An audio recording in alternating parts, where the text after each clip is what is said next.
أعزائي المشاهدين، السلام عليكم ورحمة الله وبركاته.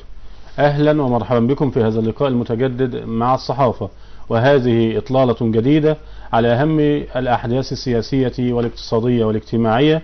ويسعدنا أن يكون معنا ضيفا للتعليق ولتحليل الأحداث الأستاذ عبد الحميد المسلماني، الكاتب الصحفي بجريدة الحرية والعدالة. أهلا وسهلا بحضرتك أستاذ حميد. أستاذ حضرتك، بداية نفكر السادة المشاهدين بالعناوين ونرجع للتحليل إن شاء الله. العناوين بداية من اليوم السابع: شلل في مؤسسات الدولة بسبب انقطاع الكهرباء. وغدا تشريعية الشورى تناقش السلطة القضائية، والقوى المدنية تهدد بالانسحاب. والدستورية العليا تعيد قانون مجلس النواب بعد تعديله إلى الشورى. وغموض في عملية تحرير الجنود السبعة، والرئيس طالب بسرعة القبض على الخاطفين. والعاملون بمقر مصر للطيران 5 إضرابات في 3 سنوات بسبب التعسف والإهمال. وحزب الوسط يقول مصممون على مناقشة قانون السلطة القضائية بالشورى. ومصادر تقول حركة المحافظين ستشهد أخونة كاملة تمهيدا للانتخابات. وترتيبات للقاء مرسي مع مشايخ قبائل سيناء بعد تحرير الجنود المختطفين. ومرسي يستقبل وزير الدفاع والداخلية ويؤكد يجب ضبط الخاطفين. وتشريعات الشورى تطالب بإلغاء تعيينات 2000 من أقارب المستشارين. والدكتور عبد الله الأشعل يقول جمع توقيعات لإقالة الرئيس لا يمكن ترجمتها إلى أي قرار. ودكتور هشام قنديل يلتقي وزير البترول لمناقشة أزمة نقص الغاز بمحطات الكهرباء. ومن جريدة الوفد العنوان يقول الكشف عن خاطف الجنود محظور بأمر الرئيس. وسياسيون يقولون الإخوان يكذبون ويخفون التفاصيل الحقيقية للأزمة. وعنوان آخر يقول الإخوان أعادوا المصريين إلى عصور الظلام. وطلاب الثانوية العامة يستعدون للامتحانات على لمبة الجاز وأضواء الشموع. ومن جريدة الحرية والعدالة الشورى يناقش تعديلات مشروع قانون السلطة القضائية. وتشريعات الشورى تدرس إصدار قانون ينظم تعيين أوائل الخريجين بالهيئات القضائية. وغضب في المحافظات لانقطاع الكهرباء. ومن بوابة الأهرام الشورى يناقش السبت 3 مشاريع قوانين لتعديل قانون السلطة القضائية. والرئاسة تقول قادة جيش متقاعدون أكدوا لمرسي أن تحرير الجنود يوضح تناغم مؤسسات الدولة في العمل تحت قيادته. وأخيرا مرسي يلتقي وزير الداخلية والدفاع ومدير المخابرات ويطالب باستمرار العمليات للقبض على خاطفي الجنود. يبقى نرجع مع الأستاذ عبد الحميد، والبداية من اليوم السابع والعنوان الذي يقول غموض في عملية تحرير الجنود السبعة، والرئيس طالب بسرعة القبض على الخاطفين.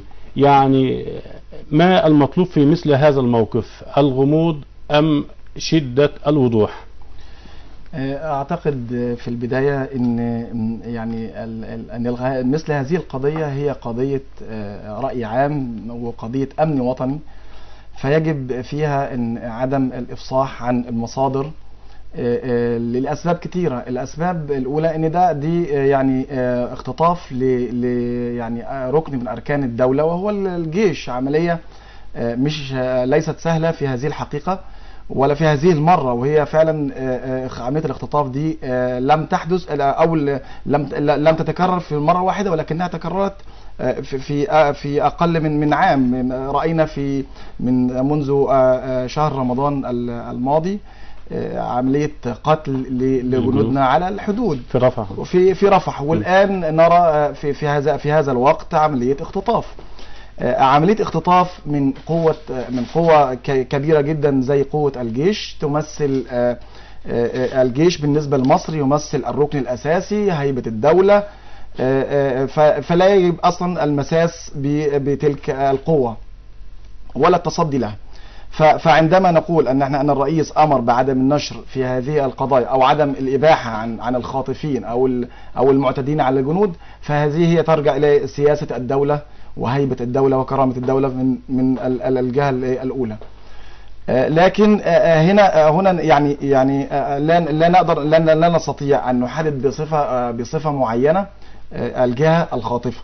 وهناك بعض الإعلاميين أو بعض الصحفيين أعلن أنهم على علم بيقين تام بأسماء من قاموا بالاختطاف لتلك الجنود من أسماء وتواريخ ميلادهم ومحل اقامتهم. هذا كلام مرسل تماما، ولا أحد يستطيع أن يتعرف عليهم في هذا الوقت، وغير المخابرات العسكرية أو المخابرات العامة المصرية هي الوحيدة أو الجهة الوحيدة، إلى جانب طبعا رئاسة الجمهورية هي التي مكلفة بذلك، وتعلم الخاطفين من هم وسيعلن عنهم، ولكن من خلال رئاسة الجمهورية.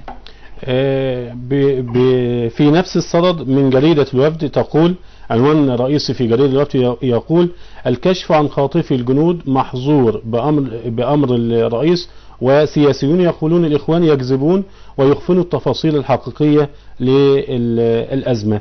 يعني كون جريدة كجريدة الوفد تقول أن هذا الأمر محظور بأمر الرئيس، هل هذا من باب المزايدة على الرئاسة والتشويش عليها؟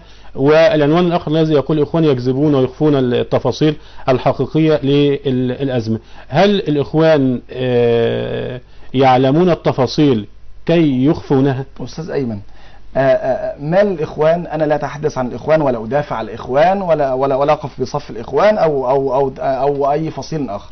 ما دخل الإخوان بعمليات مثل ذلك أو وما الداعي لإخفاء الإخوان عن أحداث مثل ذلك أصلا؟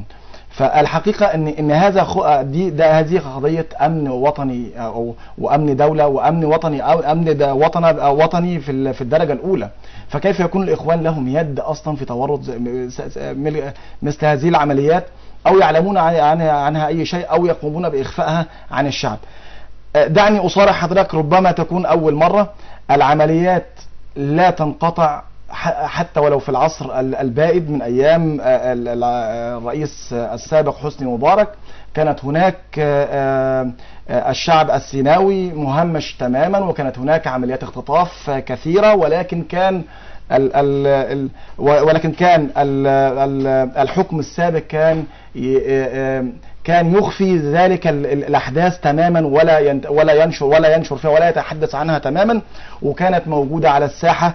وحضرتك لو رجعت إلى أن كان هناك في بعض الضباط تم اختطافهم ولم يعلم عنهم حتى الآن، وهذا الاختطاف لم تقتصر، ولكنها الإعلام تناولها بشكل خاطئ وتناولها بشكل أوسع وأكبر وضخمها أن الإخوان يشاركون ويعلمون ويخفون حقيقة.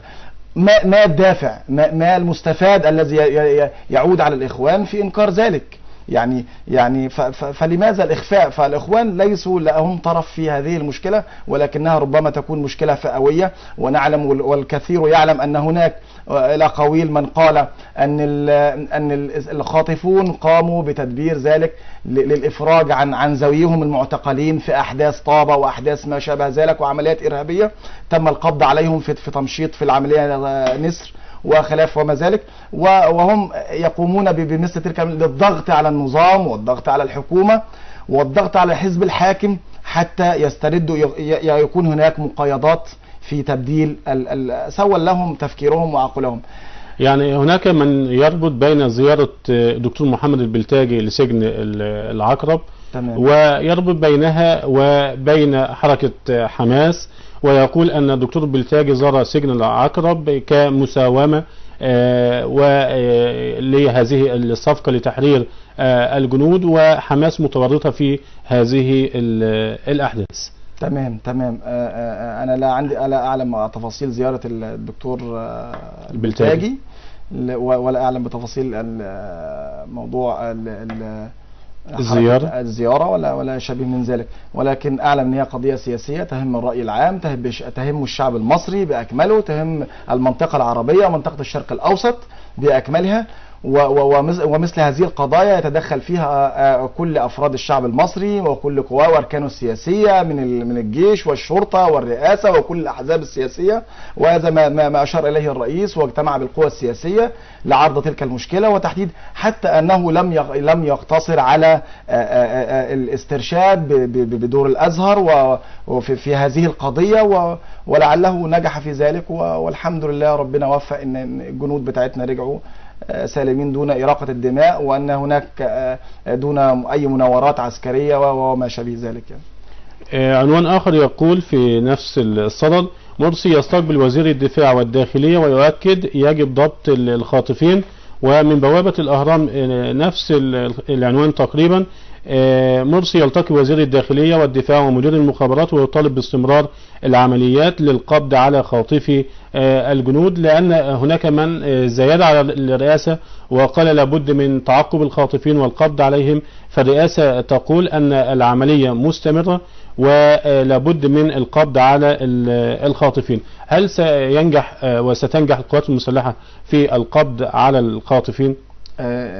دعني أكد لحضرتك صحة الخبر ان فعلا الرئيس مرسي اجتمع اليوم بالفريق اول عبد الفتاح السيسي، واجتمع بالدكتور باللواء محمد ابراهيم وزير الداخلية، واجتمع بقيادات الجيش، وتم التنسيق وامر بضبط وسرعة ضبط الجناه وتقديمهم للعدالة، وان حق المصريين في على ارض مصر لن يضيع هباء، وامر بذلك. واستطيع طبعا من خلال قواتنا المسلحة والمخابرات المصرية وبالتنسيق مع اركان الدولة باذن الله ان شاء الله يستطيعوا ان يقبضون على ده ويعلنون في مؤتمر صحفيا في اقل من اسبوع او يمكن 10 أو بضعة ايام عن تفاصيل هؤلاء وتقديمهم للعدالة في وقت قريب إن شاء الله. إن شاء الله. عنوان آخر ما زلنا في نفس الصدد، عنوان يقول: ترتيبات للقاء مرسي مع مشايخ قبائل سيناء بعد تحرير الجنود الخاطفين. لماذا يريد الرئيس محمد مرسي لقاء مشايخ قبائل سيناء؟ ما الهدف من اللقاء؟ الهدف منهم ان هو توطيد العلاقات ما بين الرئاسة وبين قبائل وبين زعماء القبائل، وان سيناء، واعلان من هنا اعلان ان سيناء ارض مصرية، وان اهل سيناء هم مصريون حقيقون، لهم حق الرعاية الكاملة، لهم حق التعليم، لهم حق الحياة في جميع المجالات، في التجارة، في الصناعة، في التعليم، في المأكل، في المشرب، في اي شيء لهم حق الرعاية الكاملة، ولهم حق ايضا الحماية. يعني الرئيس دعا الى تسليم السلاح بالامس دعا الى تسليم السلاح من كل اهل سيناء، وهذا يدل على ان على اهل سيناء في قلب الرئيس وفي اعينه في الخطه الاولى والاخيره وما شابه ذلك، وان شاء الله سنرى سيناء ارض جاذبه للحضاره، جاذبه للخضراء، جاذبه للاستثمار من خلال مشروع قناه السويس ان شاء الله الذي سيطرح قريبا، وسيشاركون اهالي سيناء في هذا الصرح الصناعي العظيم ان شاء الله باذن الله، وسيكون لهم شأن في الداخل والخارج، وهم أبناء مصريين. فلذلك هو اجتمع بين، ربما يكون رد لكرامتهم، ربما يكون هو قدم لهم الشكر مرة في عقب إلقاء القبض على أثناء تسليم الجنود أو استلام الجنود، قدم لهم الشكر، والآن ذهب إليهم لتقديم الشكر. سيذهب إن شاء الله إليهم، ربما يكون عقب زيارة أديس أبابا إن شاء الله بإذن الله المقرر لها أنه يغادر باكر إن شاء الله بإذن الله، وعلى أن يعود في خلال يومين ويلتقي إن شاء الله بقبائل سيناء ويتحدث إليهم ويقول إليهم أنكم أبناء مصريين ولا أحد يزايد عنكم أو يزايد عليكم، وإن شاء الله بإذن الله سوف تشهد منطقة سيناء تطور حضاريا لم يشهده أي منطقة من قبل. ولكن سيناء يعني حادث الاختطاف يعني شبه مكرر، يعني من قبل اختطاف سياح في سيناء ومن قبل قتل جنود في سيناء، يعني ما الحل لمثل هذه الأمور؟ هل الحل هو يعني كما يقولون بالقوة وبالحديد والنار وبسيطرة الأمن على سيناء، أم يكون بالقوة الناعمة وهي الإصلاح والتعمير، أم بهما معا؟ في الحقيقة أن أهل سيناء لا يأتون بالعنف ولا بالقوة، وكلنا نعلم ذلك، نظرا لثقافتهم انهم ثقافه جبليه، يعني مروا بفتره عصيبه جدا جدا، ونحن نعلم ان البيئه الصحراويه لها متطلبات خاصه، لهم تاثير على الافراد تمام. من حتى في ثقافه التعليم، في ثقافه الزراعه حتى كمان عندهم، فبذلك هم لا يأتون بالعنف، ولكنهم يأتوا بالمصارحة، يأتوا بالاتفاقيات، يأتوا بالمعاهدات، لأنهم مصريون مثلنا تماما. ونحن نعلم أن حدث مثل ذلك الاختطاف على ما أعتقد أو يحضرني في أمريكا، على ما أعتقد حوالي 52 تم اختطافهم من كانوا مدنيين، وتقريبا يعني عاودوا بعد 55 يوم تقريبا، وكانت دي مش يعني، انما في حاله العوده الان الجنود المصريون رجعوا في اقل من اسبوع او 8 ايام، وكان دي كانت خطوه جميله يعني جات مبشره من الرئيس الذي دعا اليها بعدم المساس. ربما البعض تطرق الى هذا الموضوع ان الرئيس يدعو الى عدم المساس بإراقة الدماء من الطرفين، فكيف يكون خاطف ومخطوف ويكون ليس هناك دماء؟ ولكنه أكد على أن أهل سيناء هم أهل مصريين تماما، لا نريد لهم الدماء، لا نريد الشروع في قتلهم. ومن ذلك كان هناك يعني الوساطة كانت هناك مبشرة، وتم بفضل الله تحرير تلك الجنود بأقل المجهودات، وليس الإخوان تدخل في هذا الشأن أبدا. ولكن يبقى إذن الحل في هذا الموضوع يكون بسيطرة الدولة وفرض هيبة الدولة والقانون في سيناء وبالتنمية والتعمير. ولكن عنوان آخر يقول الرئاسة تقول قادة جيش متقاعدون أكدوا لمرسي أن تحرير الجنود يوضح تناغم مؤسسات الدولة في العمل خلف قيادته. أو السؤال بطريقة أخرى، هل يعني هذه العملية تؤكد أن هناك أمل بأن يكون رد فعل سريع لمواجهة أي أزمة ممكنة في المستقبل؟ هو طبعا زي ما حضرتك تفضلت وقلت ان طبعا من خلال التقاء الرئيس بالقادة المصريين العسكريين والسياسيين اكدوا ان الحل ان اكدوا ترابط الجيش المصري واركان الدولة، من حيث الكل يعمل في كوكبة واحدة وعلى رأسهم رئيس الجمهورية، من خلاله أنهم يشرعون كلهم يد واحدة، ينفذون كل المشروعات بيد واحدة من أجل التقدم، من أجل تنفيذ المشروع وهو مشروع النهضة. الكل يؤكد على سلمية الدولة، الكل يؤكد على أن الوطن وطن واحد، لا يستطيع يد أن تبطش بها وأن تعبث في بين أبنائها في أي وقت، سواء كانت داخليا أو خارجيا، أو كانت على الحدود مثل سيناء، أو كانت مثل السلوم بين مصر وليبيا وما يشابه ذلك. ننتقل إلى موضوع آخر، وبمناسبة مشروع النهضة، يعني الوفد تهديكم هذا العنوان وتقول الإخوان أعادوا المصريين إلى عصور الظلام. والحرية والعدالة نفسها تقول غضب في المحافظات بسبب انقطاع الكهرباء. وفي الوفد يقولون طلاب الثانوية العامة يستعدون للامتحانات على لمبات الجاز وأضواء الشموع، يعني حتى الناس حاليا يعني تخاف من ارتفاع أسعار الشموع ولمبات الجاز طبعا لانقطاع الكهرباء. هل أعاد الإخوان المصريين إلى عصور الظلام بمشروع النهضة؟ وأين مشروع النهضة؟ في الحقيقة هو مشروع النهضة مشروع قومي، أعلن من خلال برنامج الرئيس، وإن شاء الله في المرحلة القادمة سيطبق. يعني مضى عام تقريبا على تولي الرئيس مقاليد الحكم، ولم تظهر أي ملامح لمشروع النهضة.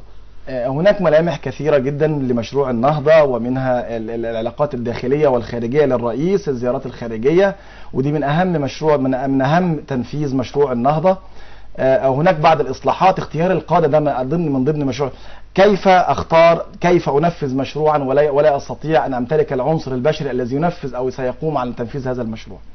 فلا بد من اختيار العنصر البشري القادر على تنفيذ ذلك المشروع، ومن خلاله يتم تنفيذ المشروع. ليس هناك أي مشروع بدون إمكانيات، ولا هناك مشروع بدون قيادات تنفذ المشروع. فمشروع النهضة قادم، ولكن هو ليس مشروع النهضة لا يحقق في يوم ولا لحظة ولا ساعة ولا شهر، ولكنه له مراحل، وبالفعل تم فعلا تنفيذ مشروع زي مشروع قناة السويس الذي سيطرح قريبا، والذي يستوعب نحو 6.5 مليون عامل مصري يعملون بذلك المشروع، والذي يهدف عقب انتهائه إلى باستثمارات تتخطى ال 100 مليون دولار. مليار دولار. ولكن يعني بعض القوى والأحزاب المعارضة تقول أن إقليم قناة السويس يعني هو ذريعة ومدخل لتدخل أجنبي مرة ثانية في مصر، وتقول أنه يعني مشروع بالكامل، يعني مؤامرات إخوانية للسيطرة على البلد. تمام. فهل هذا الإقليم بالفعل يعني هل هو توريطة لمصر، أم هو يعني هيشيل مصر من الفقر؟ إن شاء الله بإذن الله هو مشروع سيشيل مصر، أو يعني إن شاء الله بإذن الله يدخل بمصر بوابة التاريخ، بوابة الدنيا، بوابة التكنولوجيا، التطور من خلال 3 مراحل. هو إن شاء الله بإذن الله، أنا مش عايز أستبق الحديث في ذلك المشروع. هو عبارة عن نعطي فكرة سريعة عنه. هيبقى من خلال 3 مراحل. هيبدأ بمرحلة ميناء العين السخنة، ثم الإسماعيلية، ثم ميناء بورسعيد، ومن هذه ال3 نقاط سيبدأ المشروعات. هتبقى عبارة عن مدن لوجستية. هناك زراعة إن شاء الله بإذن الله ستعتمد عليها في تلك المنطقة، سيقوم عليها بمناطق صناعية تجارية على أعلى مستوى.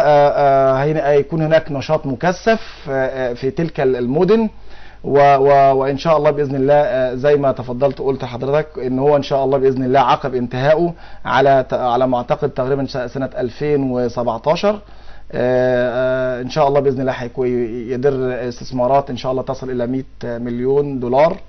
100 مليار دولار إن شاء الله بإذن الله.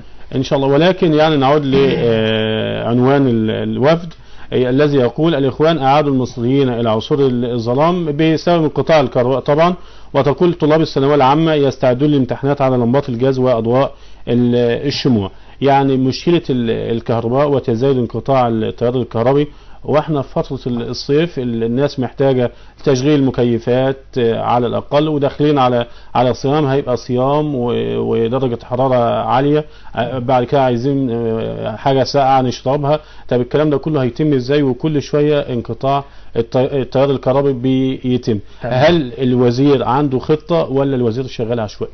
أنا هوضح لحضرتك في هذه النقطة في خلال أنا بأعلن هنا من منبر حضرتك إن في خلال يومين سوف تنتهي هذه المشكلة تماما. المشكلة لا عايزين تنتهي بس في أسبوعين بس تنتهي. لا هتنتهي في خلال يومين. إزاي يعني؟ المشكلة كلها إن في خروج 4 أنابيب غاز طبيعي من الخدمة. 4 أنابيب، هو عبارة المحطات الكهربائية بتدار بالغاز الطبيعي. فهناك 4 محطات تم تعطيلهم بشكل نهائي. المحطات، والمحطات دي تعطلت بسبب نقص الغاز. والمحطات دي بتمثل 25% لإمداد المحطات الكهربائية. فالآن يتم استبدالهم بطاقة من خلال المازوت، وتم في هذا اليوم يعني بدلا من ان تعتمد على الغاز ستحاول تعتمد على المازوت.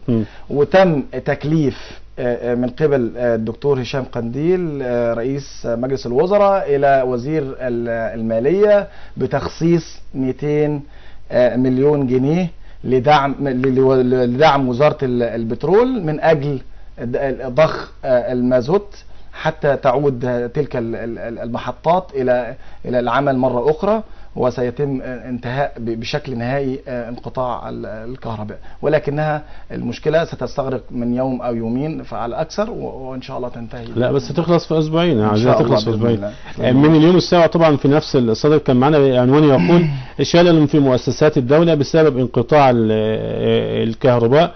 يعني طبعا انقطاع الكهرباء يسبب للناس ازمات، وخصوصا في بعض الاماكن الحيويه مثل المستشفيات والورش والمحلات التي يعني هي مصدر دخل للافراد. يعني كيف نسهم نحن كشعب في حل هذه الازمه؟ تمام. هذه الازمه أزمة لا نقول إن طبعا يعني لا نقول إنها أزمة بسيطة، ولكنها أزمة كبيرة جدا. الطاقة أصبحت مصدر الحياة الرئيسي، مثلها مثل المياه، مثل الهواء تماما، ولا نستطيع أن نرى أو نعود إلى عصور الظلام ونعود إلى العصور التي يعني شاهدها أجدادنا من قبل، ولكننا في عصر الطاقة النووية الآن، ونرى كثيرا من التكنولوجيا وكثيرا من المعدات التي تعمل بالكهرباء، مثل الثلاجات ومثل التلفاز، كل أجهزة الدولة، كل الأجهزة. وربما يعني في بعض المحطات أيضا لا تستطيع، مثل مترو الأنفاق، يعني عندما ينزل إلى الأرض يدار بالكهرباء. يعني وهذا ما أكده يعني القائم على مشروع مترو الأنفاق، قال يعني تخفيف الأحمال وتخفيض الأحمال. مترو الأنفاق خارج الموضوع ده خالص يعني. تمام. فاحنا عندنا يعني ان شاء الله باذن الله عندنا في حاجه اسمها يعني ترشيد الاستهلاك.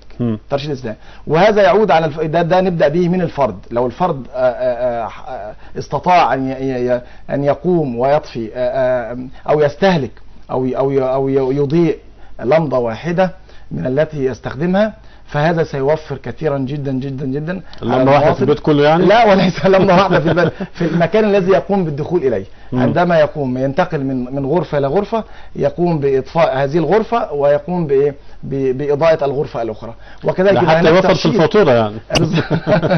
وكذلك الأمر حضرتك، أنا بتكلم لو دخلت معظم الوزارات، سوف تجد كثيرا من المكاتب المضيئة بدون استخدام، بدون لازمة، فهذا سيؤدي إلى تخفيف الأحمال الكثيرة، وخاصة في وقت الظهيرة أو وقت النهار. نتطرق إلى موضوع لمست ذلك في مطار القاهرة، مبادرة من وزير الطيران المهندس وائل المعداوي، أمر بالتنسيق مع وزارة الكهرباء، يتم تخفيض الصالات الغير مستخدمة في النصف الآخر من الليل، يعني من حوالي الساعة 1:30 صباحا حتى 5:30 صباحا يتم ترشيد. يعني نستغل وجود حضرتك طبعا معانا، وحضرتك يعني في الحرية والعدالة في الصفحة 6 حوار حضرتك أجريته مع وزير الطيران المدني. يعني ايه المشكلة اللي عند السيد الوزير او بتواجه السيد الوزير بداية في الطيران المدني ومصر للطيران؟ المشاكل يعني احنا معانا العنوان يقول العاملون بمصر للطيران 5 إضرابات في 3 سنوات بسبب التعسف والإهمال. سبب هذه الاعتصامات والإضرابات في مصر للطيران، وهذا مرفق حيوي يعني أمام الشعب وأمام العالم كله. تمام. يعني وزارة الطيران، الإضرابات التي تمثل في وزارة الطيران لا تمثل 1% من باقي الوزارات الأخرى. كلنا نعلم أن الإضرابات سادت جميع الوزارات، سادت حتى الشوارع، سادت كل من له يعني حتى الباعة الجائلين بقى لهم إضرابات. شاهدنا لهم كثيرا من الإضرابات، والكل يعني يعلم حتى في ذلك. البيوت العالم حتى في البيوت هي اضرابات. ولكن الاضرابات في وزاره الطيران هي اضرابات فئويه، معظمها فئويه، كلها بتعتمد في اسبابها. رقم واحد العامل، لا نستطيع ان نقول ان العامل المادي، ولكنهم يتقاضون اجور لا باس بها، ومعالي الوزير اكد ذلك ان كلهم والكل يستطيع، يعني بس كل ما يريده هو العمل بوزاره الطيران، يلتحق بوزاره. جميل. لكن المشكله بتاتي في التعيين. ده حتى ابن الرئيس كان راح التحق معاهم راح يشتغل معاه. دي كان ما كانش في وزاره الطيران، هو كان في بنك خاص بوزاره الطيران بيمول الشركه القابضه المصري للطيران، وكان هيلتحق بالبنك كاي موظف عادي في الدوله، ولكن حدث ما حدث. يلا ملحوق. لكن الاضرابات كانت هي معظمها ليست اضرابات ماديه. العمال يتقاضون حقوقهم باكمل على اكمل وجه. جميل.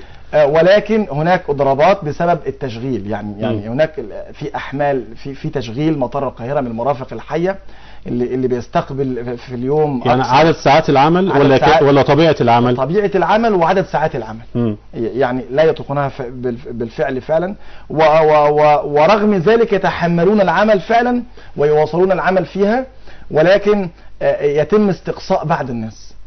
يعني اوضح لحضرتك النقطه دي. العمال بياتون للعمل في وزاره الطيران من خلال شركات خاصه. الشركات الخاصه بتتعاقد مع هيئه ميناء القاهره. هيئه ميناء القاهره بتتعاقد مع شركه للنظافه، او تتعاقد مع شركه خدمات للارضيه. فالشركه هذه بيتم التنسيق مع هيئه ميناء الميناء على ان هي تاخد حق التوريد عماله في نظير مبلغ قد كذا. بتدفع هذا المبلغ وعليها ان توفر العماله في هذا المبلغ. المشكله فين؟ ان معظم الشركات بتشغل العمال بدون اجور، ودي حقيقة يعملون داخل المطار بدون اجور. بيسيبوا هو يتعامل مع الراكب، ودي مشكلة. وفي هذا الوقت الوزير فعلا امر بانه هم يتم تعيين ذلك العمال وعدم اللجوء للشركات الخاصة تماما في هذا التشغيل. فبذلك يتم تعيين العمال بطريقة طبيعية جدا، وطريقة رسمية، له تأمينات، له حق الرعاية، له حق العلاج، له مثله زي أي عامل. الشركة وزارة الطيران والشركة الوطنية اللي هي شركة مصر للطيران كلهم شركة وطنية بتصب في خزانة الدولة. والاضرابات بتاتي من العمال اللي هم الغير معينون بيطالبون بالتعيين. والوزير قال الحل ان هم هيتعينوا ان هم هيتعينوا. الوزير خلاص امر بتعيين كل من عمل في شركه في مطار القاهره او في المطارات، سيتم تعيينه في وقت. يعني كده المشكله على وشك الحل ان شاء الله. على وشك الحل ان شاء الله، لكن هناك يعني بعض المشاكل الفئويه، مثل ما المشكله الاخيره كانت لعامل في ارض المطار، عامل تحميل من التحميل، الجرار الذي يقود العربة داسوا بطريقة الخطأ، فهاجت العمال وسارت من أجل زميلهم. وهذا ما دخل الوزارة في ذلك، وما دخل الحكومة في ذلك، وما دخل. هي حادثة فئوية. يعني نرى في آلاف الشباب وآلاف الأمهات وآلاف الأبناء يقتلون كل يوم نتيجة الحوادث الطبيعية على الطرقات. فلماذا لا أحد يتحدث؟ ولكن عندما يكون هناك في مرفق حيوي يستطيع العمال من خلال الترابط انهم يتظاهرون في اي وقت ويعطلون. يعني في حوار الوزير معاك قال ان في 100,000 فرصة عمل جديدة يوفرها مشروع الايربورت سيتي. تمام. ايه مشروع الايربورت سيتي ده؟ مشروع الايربورت سيتي هذه مشروع بناء مدينة في الأرض الفضاء حول مطار القاهرة، استغلالها. وهذا المشروع ليس وليد اللحظة، ولكنه منذ 10 سنوات موجود، منذ أكثر من 10 سنوات بوزارة الطيران المدني، وهذا يمثل في كثير من دول العالم، في أكثر من 20 دولة موجود، في ماليزيا، في نيجيريا، في العديد من دول العالم. هذا المشروع موجود، استغلال للأرض المحيطة، الأرض الفضاء بآلاف الأمتار وآلاف الأبدان وغير مستخدمة وغير مستغلة. فتقدم وزير الطيران المهندس وائل معداوي بطلب لرئاسة الوزراء بإنشاء، وتمت عمل دراسته من خلال 6 أشهر الماضية، وتم التنسيق وتم طرح ذلك المشروع بالفعل في جوهانسبرج. وإن شاء الله بإذن الله أعتقد إن هو هيتم بس التأجيل فيه عقب انتهاء من قناة السويس، وسيتم تنفيذ ذلك المشروع بالتنسيق مع أجهزة الدولة الأخرى، من حيث أن ذلك المشروع سيمثل عبء كبير على القاهرة من حيث المرافق الحيوية زي المرور زي ما إلى ذلك. فيتم تنسيقها الأول وترتيبها بشكل طبيعي، ويتم البدء في المشروع. وهذا المشروع يستوعب زي ما حضرتك تفضلت 100,000 فرصة عمل، 30,000 فرصة عمل بطريق مباشر، و70,000 فرصة عمل من طريق غير مباشر. جميل. وهذا يوفر يعني باستثمار 20 مليون دولار سنويا. جميل. يعني نتمنى يعني كل المشاكل يعني تجد حلول سريعة قبل ما تتفاقم الأزمات. ننتقل إلى موضوع جديد، ومن الحرية والعدالة العنوان يقول: الشورى يناقش تعديلات مشروع قانون السلطة القضائية. ومن اليوم السابع، تشريعات الشورى تطالب بإلغاء تعيينات 2000 من أقارب المستشارين. نبدأ بالشورى يناقش تعديلات مشروع قانون السلطة القضائية، اللي هو وعد أنه هيناقشه 25/5 السبت القادم، والقضاء يعني يتظلم من ذلك ويقول أنه مجلس الشورى غير مختص بذلك، والشورى يقول بل نحن المجلس الوحيد المنتخب والمختص بالتشريع في هذا الوقت. يعني هذه الأزمة بين الشورى والقضاء يعني هل لها من حل؟ ان شاء الله باذن الله في حل. طبعا هو المجلس الشورى هو المجلس المنتخب بطريقه شرعيه، وله حق كل الصلاحيات ان يناقش جميع القوانين المطروحه في ظل غياب مجلس النواب. والقضاء عليه ان يرضخ لذلك. كيف نرضى أن يناقش هناك حماية للمواطن وحماية وقانون العقوبات لوزارة الداخلية لحماية أفراد الداخلية وحقوق كاملة للمصريين في الداخل والخارج، ولا يناقش ولا يتم مناقشة قانون يخص السلطة القضائية في ذلك؟ فهو الاعتراض على ذلك. يعني الاعتراض يعني السلطة القضائية والقضاء يقول أن مجلس الشورى يعني يفضل أن ننتظر حتى يأتي مجلس النواب المختص بالتشريع فيناقش هو القانون. والاعتراض الآخر أنه يقول أن الحكومة هي التي تقدم مشاريع القوانين لمجلس الشورى، والحكومة هي التي لم تتقدم بهذا المشروع، وإنما تقدم به أحد الأعضاء من داخل المجلس وهو من حزب الوسط. وحزب الوسط النهارده رد عليهم الأستاذ طارق كريتم عضو الهيئة العليا لحزب الوسط وعضو مجلس الشورى، قال أن أعضاء الوسط مصممون على مناقشة القانون، وأن رأي السلطة القضائية يعني مجلس الشورى ملزم بأخذ رأي السلطة القضائية. تمام. ورأي السلطة القضائية يعني هو مجرد رأي استشاري. تمام. وغير ملزم. فهنا مجلس الشورى هياخد رأي السلطة القضائية، والسلطة القضائية تبدي كامل الرأي، ولكن هذا الرأي غير ملزم للشورى. الذي يؤكد الأستاذ طارق كريتم أن مجلس الشورى هو الجهة الوحيدة المنتخبة التشريعية ومن حقها سن القوانين. أما الدكتور رمضان بطيخ أستاذ القانون وعضو الشورى أيضا عن حزب الوسط، فقال أن جلسة السبت القادم هي مجرد يعني أخذ الرأي بالموافقة على مناقشة القانون أو تأجيل القانون حتى يأتي مجلس النواب. الأستاذ عبد الغفار شكري رئيس حزب التحالف الشعبي الاشتراكي قال إن الشورى سيحفظ ماء وجهه لو عرض قانون السلطة القضائية على القضاء.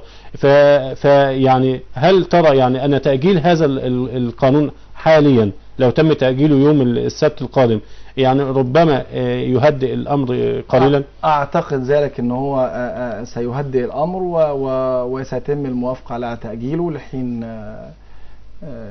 لحين انتخاب مجلس النواب ويتم تداوله بشكل أكبر، ومن أجل تهدئة الوضع في القضاء على صفيح ساخن ومضطرب ولا يحتمل المزايدة في هذا الموضوع، وأعتقد أن الشورى سيرضخ لذلك. يعني تصديقا لحضرتك عندنا بعض الأحزاب زي حزب الوطن وحزب الإصلاح والتنمية وأحزاب إسلامية قالت لن نشارك في مناقشة هذا القانون. حزب المصري الديمقراطي هينظم وقفة يوم السبت القادم لتأجيل مناقشته. حزب غد الثورة قال سنصوت ضد مناقشة هذا القانون، فربما يتم إرجاء مناقشة هذا القانون بعض وأعتقد برضه أن حزب الحرية والعدالة سيوافق على تأجيله. يعني نتمنى أن تزول هذه الأشياء أو التوترات بين مجلس الشورى والقضاء.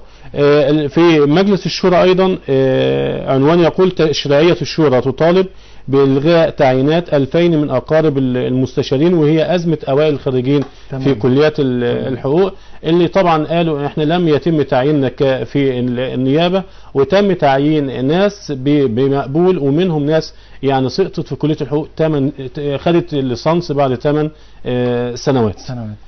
فإذا كنا يعني في ثورة نادت بالعدالة الاجتماعية، يعني كيف نحقق العدالة الاجتماعية و2000 من أقارب المستشارين قد فازوا بالنيابات؟ هذه أزمة فعلا خلفها لنا النظام السابق ضمن الأزمات الكثيرة اللي هو تعيين أبناء العاملين بالدولة ومن ضمنهم أبناء المستشارين وما إلى ذلك. وأنا التقيت بصفة شخصية مع الائتلاف ذلك الائتلاف، واكدوا ان هم من اوائل الخريجين وان تم استبعادهم لظروف امنيه وتم استبعادهم لظروف عائليه مثل يكون ابوه مش مستشار وابوه مش لواء ابوه رجل فلاح لان طبعا بيقدم لستة بيانات عمك مستشار ولا خالك مستشار. انا عمي فلاح وابويا فلاح، انا ذنبي ايه؟ تمام، الله يبارك فيك.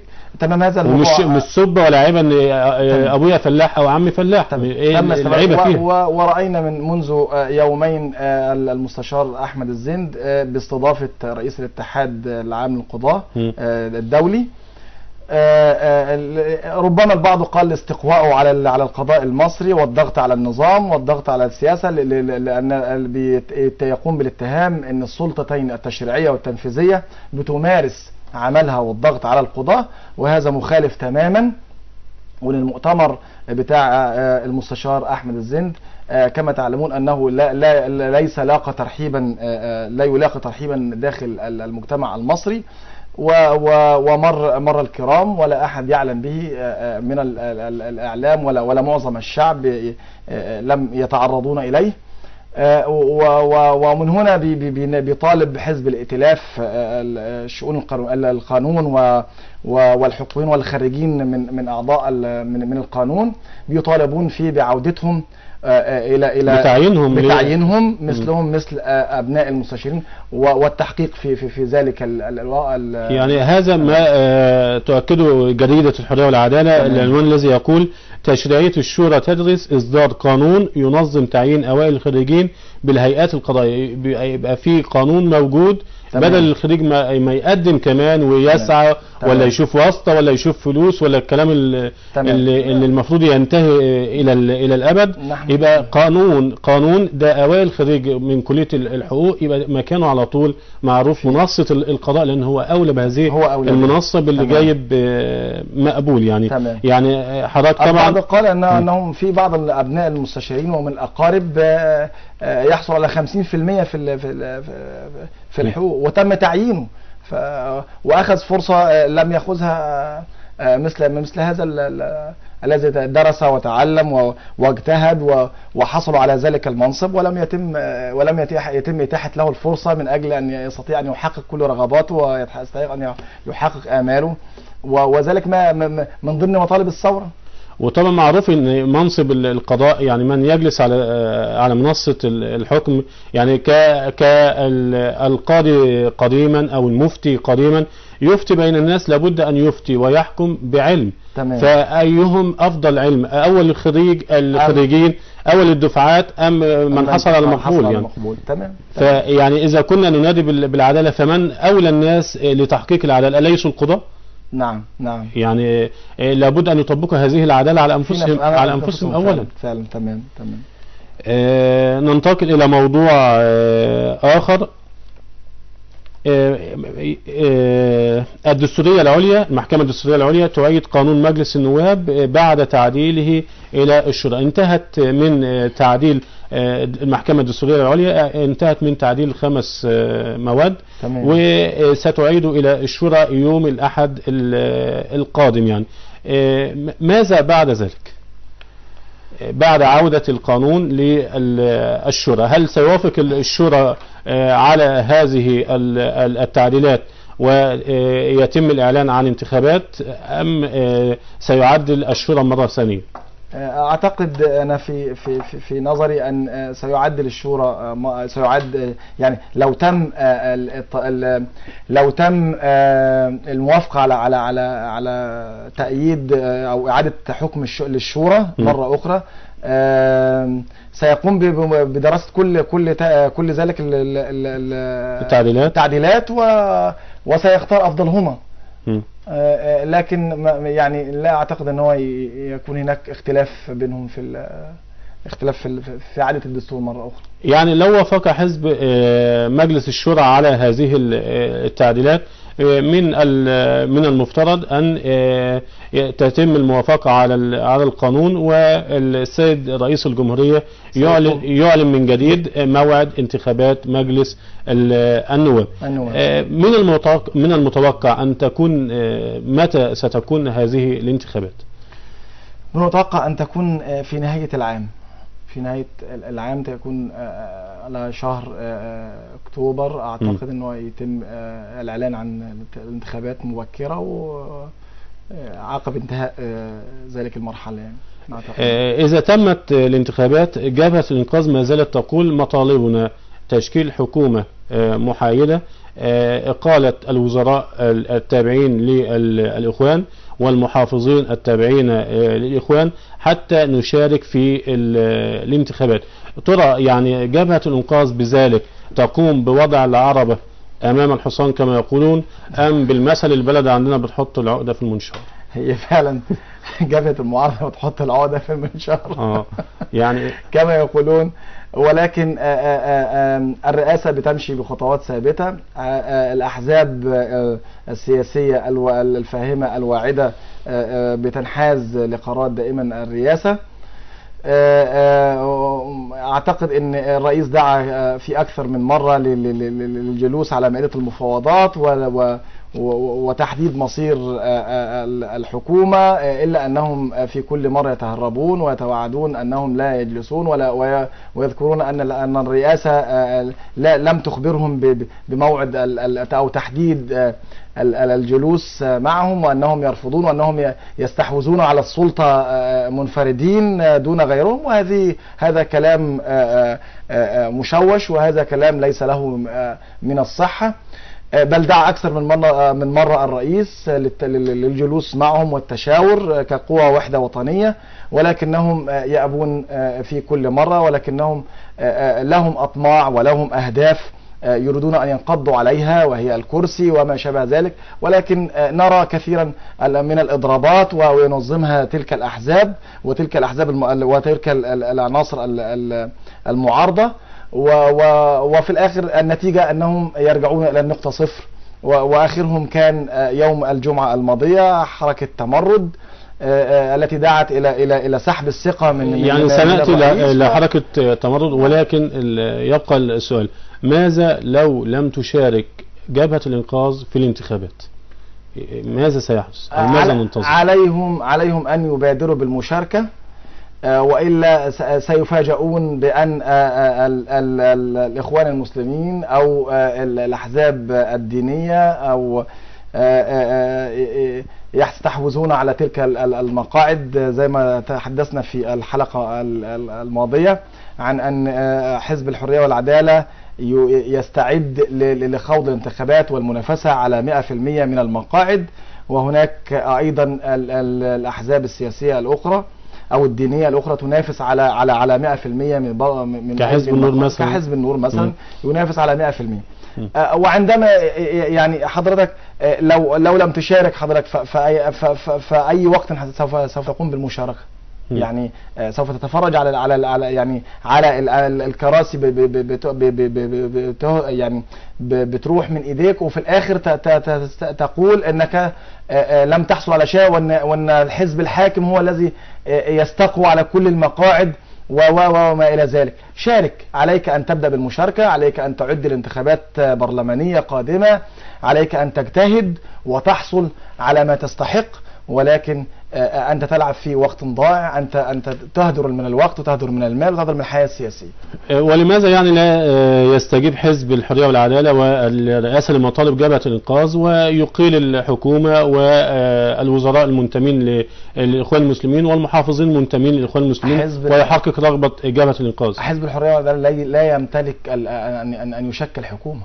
يعني حزب الحرية والعدالة كحزب لا يمتلك تشكيل ولا يتدخل في قرارات الرئاسة ولا يشارك في قرارات الرئاسة، ولا الرئيس هو الوحيد المنوط بتشكيل الحكومة من خلال رئيس مجلس الوزراء، وأيضا تشكيل المحافظين أو اختيار المحافظين بيرجع لرئاسة الجمهورية ورئيس مجلس الوزراء بالتنسيق بين الجهتين، ويتم اختيار العناصر من الأكفاء وليس لو حتى لو كان من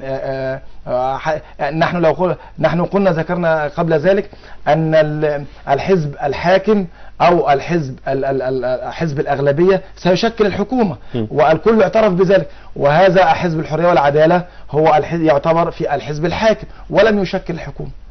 هو معه يعني هو معه اكثريه وليست اغلبيه يعني. ولكن بالنسبه لحضرتك اتكلمت عن حركة المحافظين، والعنوان يقول في اليوم السابع: مصادر حركة المحافظين ستشهد أخوانة كاملة تمهيدا للانتخابات. طبعا حضرتك صحفي كبير ولك مصادرك المطلعة، يعني ما يدور في الكواليس بالنسبة لحركة المحافظين التي سيعلن عنها يوم الاثنين أو الأحد القادم يعني. شوف حضرتك، يعني المحافظين تم اختيارهم كذا مرة على مرار سابقة، وتم عقب الثورة كانت من خلال الحكومة السابقة، حكومة الدكتور عصام شرف، وأتى بعدها الدكتور الجنزوري، وتم اختيار وتغيير في بعض الوزراء، ولكنها لم تسفر عن أي شيء.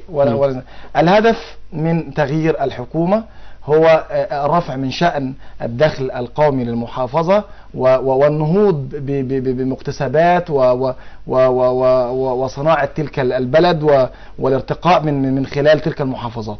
كل محافظات الوجه البحري بها الزراعة، اهتمام بالزراعة، اهتمام بعنصر الزراعة والصناعة وما ذلك.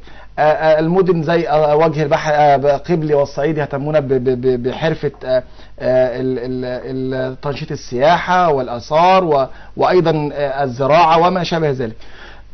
اختيار المحافظين يأتي من خلال الكوادر البشرية التي تستطيع أن تقدم إنجازات داخل المحافظة وليس يعني حزب الحرية والعدالة قال أننا قدمنا أسماء محافظين لكل المحافظات، فكم محافظا إخوانيا سيتولى في الأيام القادمة؟ ليست لدي معلومات عن اختيار عددهم. يعني إذا كان الأستاذ عبد الحميد ما عندوش معلومات يبقى أنا اللي عندي معلومات ولا إيه؟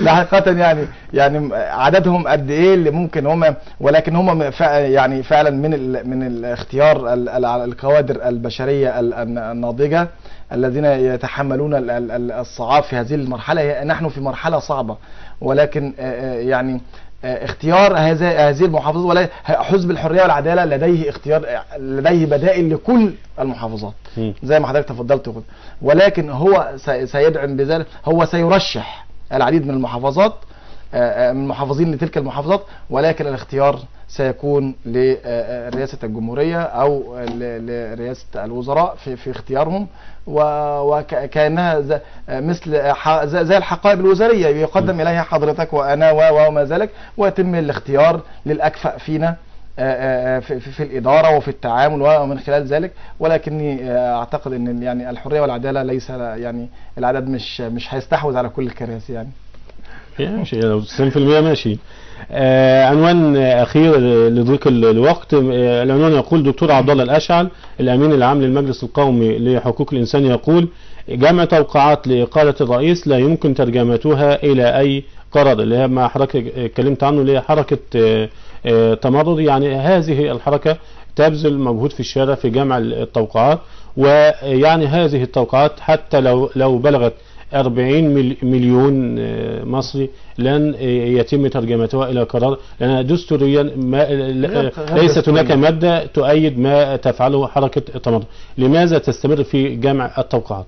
هي مضيعة للوقت، حركة التمرد مضيعة للوقت زي كل الحركات على الساحة، ولكن هي انشقاق لحركات أخرى، حركة تمرد. ولو فرض حضرتك جمع 8 مليون 10 مليون توقيع، هذا مخالف للقانون وغير دستوري لإسقاط الرئيس أو لإسقاط أي وزير أو لإسقاط أي مسؤول في الدولة. اختيار الرئاسة أو أي دولة بيتم عن طريق الديمقراطية، عن طريق صندوق الاقتراع. فلا نستطيع أن نقول أن حركة زي حركة تمرد أو ما شابهها أن تستطيع تجمع توقيعات بسحب الثقة من فلان وفلان وفلان. نستطيع أن نعمل ولم نرى في مثل هذه الحركات في دول العالم الذي سادتها الديمقراطية وشابتها ذلك. ولكن نستطيع أن نقول أنها حركة سرعان ما بدأت وسرعان ما تنطفي وتنقضي، ومثلها مثل الحركات الأخرى وليست معبرة يعني. إذا في الختام يعني لا يسعنا إلا أن نتقدم للأستاذ عبد الحميد. بس كان في ملحوظة يعني ممكن نزودها، إن بس سريعا إن حركة اختيار المحافظين ستؤجل لمدة أسبوعين إن شاء الله بإذن الله. يعني كان مقرر لها إن هي الاثنين القادم ستؤجل ليه؟ 15 سبب التأجيل لأسباب غير معلنة. لا، ما فيش حاجه اسمها اسباب غير معلنه بقى طالما حضرتك اتكلمت يعني. ليه؟ هي تم، بس يعني دي انا علمت بيها ان سيتم تاجيلها لمده 15 يوم. السبب؟ اسباب غير معلنه صدق. يعني زي اختطاف الجنود كده مثلا، مخابرات؟ لا والله لا. امال يعني هيتم ترتيبها مرة أخرى. يعني إعادة ترتيب الأوراق مرة ثانية؟ هيتم ترتيبها بشكل أفضل وطرحها مرة ثانية إن شاء الله. دي جديدة، تكون جديدة بالنسبة للشعب المصري يعني إعادة النظر مرة ثانية في الأوراق المقدمة والأشخاص، وممكن عدد المحافظات كمان. وعدد المحافظات يعني بعض التسريبات كانت تقول 10 محافظات سيتم تغييرها، والحرية والعدالة سيحصل على 50% منها تقريبا. تمام. يعني ربما يتم تأجيلها عشان الحرية والعدالة يزيد النسبة، ولا نسبة مش عاجباك ولا ايه؟ ربما عايزين كام في المية؟ عايزين 100%. عايزين 100%. كده اخوانا كاملة يعني. اخوانا. استاذ عبد الحميد المسلماني الكاتب الصحفي بجريدة الحرية والعدالة، نشكرك شكرا جزيلا يا فندم. شكرا استاذ ايمن. شكرا. وفي النهاية نتقدم لكم اعزائي المشاهدين ايضا بالشكر على هذه المتابعة، وجولاتنا الصحفية لهذا اليوم قد انتهت. دمتم في رعاية الله وحفظه، والسلام عليكم ورحمة الله وبركاته.